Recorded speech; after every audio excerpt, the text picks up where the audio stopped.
আজকে তো সকালবেলা থেকেই লোকজন কম, তবে আমাদের ব্যবসা প্রতিষ্ঠান বন্ধ।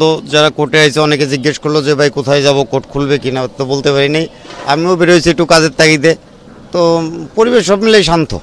বেরোতে তো হবে, এই ফ্যাক্টরি খাতে দিতে হবে, কেদা লাগছে এবারে কিস্তি আছে, এগুলো তো বাড়তে হবে। যা ৪৬ টাকা তারিখ করা কিছু নাই, আমাকে আসতে হবে রোডে। এই তো সব জায়গা তো বন্ধ, দোকানপাট সব বন্ধ দেখতেছি, গাড়ি ঘোড়া চলতেছে না, রোডঘাট বন্ধ। এখন আমাকে তো সকালবেলা হলে বারণ লাগে গাড়ি নিয়ে, এনে খাবো কি, সব কিছু তো বন্ধ। এখন এই জন্য গাড়ি নিয়ে বারোইছি, এনে সব কিছু খুললেই তো আমরা ইনকাম করতে পারবানি। এই খুব কম, খুব কম, দুই একজন বাইরে হচ্ছে, আসতেছে যাচ্ছে, দুই একজন, অল্প, বেশি নাই। শাইনি চুলে এখন হবে সব হেয়ারস্টাইল। সিল্কোর দ্বিগুণ শাইনি চুল প্রতিদিন। আসলে আমি আসছিলাম কোর্টে, কোর্ট আজকে বন্ধ।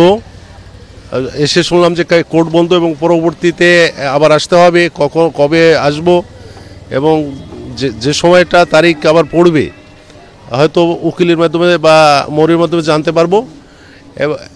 তো রাস্তাঘাটের যে হালচিত্র, তাতে আসলে আমরা এখানে এসেছি খুব কষ্ট করে, আবার যেতেও হবে খুব কষ্ট করে, কারণ যানবাহন চলছে না, লোকজন নেই।